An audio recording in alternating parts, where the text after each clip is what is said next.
నమస్తే.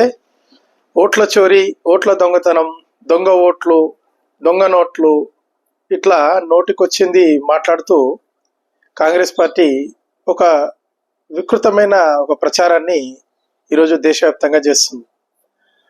దానికి రాహుల్ గాంధీ ఇంకా హైప్ ఇవ్వాలని చెప్పి బీహార్లో అక్కడ పేదరికం మీద పాదయాత్ర చేయడం లేదు, నిరుద్యోగం మీద పాదయాత్ర చేయడం లేదు, ఓట్ల చోరీ మీద పాదయాత్ర అని పెట్టి పాదయాత్ర చేస్తున్నాడు. అక్కడ పేదరికం ఉన్నది, అభివృద్ధికి చాలా వెనుకబడి ఉన్నారు దేశంలోనే. బీహార్ పేదరికానికి సంబంధించిన పాదయాత్ర చేయాలి, నిరుద్యోగానికి సంబంధించిన విషయాలు మాట్లాడాలి, కానీ ఎంతసేపు ఓట్ల దొంగతనం అనే ఒక అబద్ధాన్ని ముందుకు తీసుకుపోతున్నాడు రాహుల్ గాంధీ. అయితే ఈరోజు ఒక గణాంకాలు ఎలక్షన్ కమిషన్ విడుదల చేసింది. ఎలక్షన్ కమిషన్ ఎస్ఐఆర్ అంటే ఓట్ల సవరణ చేస్తున్న సందర్భంలో 65 లక్షల ఓట్లు తొలగించాలని నిర్ణయించింది. మొత్తం బీహార్ ఓటర్ లిస్ట్ నుంచి, దాంట్లో చనిపోయిన వాళ్ళు, డబల్ ఓటు వాళ్ళు అందరి కలుపుకొని. అయితే దీంట్లో ఒక 3 లక్షల మంది విదేశీయుల్ని కూడా గుర్తించడం జరిగింది. ఇప్పుడు వాళ్ళకు నోటీసులు ఇచ్చారు, వాళ్ళకి మీకు భారత పౌరసత్వం లేదు అని చెప్పి. 3 లక్షల మంది, 100 మంది కాదు, 200 మంది కాదు, 3 లక్షల మంది. అది కూడా కొన్ని సెలెక్టివ్ జిల్లాల నుంచి మాత్రమే. ఈ ఏదైతే కిషన్ గంజ్, పూర్నియా, హరరియా, ఈ చంపా, ఈ సరిహద్దు జిల్లాలు ఏవైతే ఉన్నాయో ఈ జిల్లాల్లో మాత్రమే, ముస్లిం అధిక జనాభా ఉన్న జిల్లాల్లో మాత్రమే ఈ విదేశీయుల్ని 3 లక్షల మందిని ఎలక్షన్ కమిషన్ గుర్తించింది.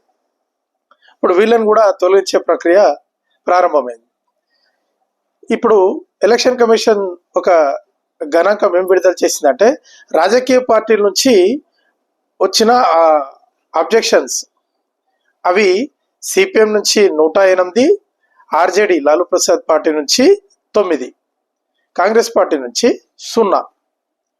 65 లక్షల ఓట్లు తొలగిస్తే కాంగ్రెస్ పార్టీ ఆబ్జెక్షన్ చేసింది 0. వాళ్ళకు ఒక్కరిని కూడా నిరూపించడానికి అవకాశం దొరకలేదు. ఇంకా కష్టపడి సిపిఎం వాళ్ళన 108 మందిది ఆబ్జెక్షన్ అప్లై చేశారు వాళ్ళు. అంటే వాళ్ళు ఎంత క్రియాశీలకంగా ఉన్నారో చూడండి అక్కడ.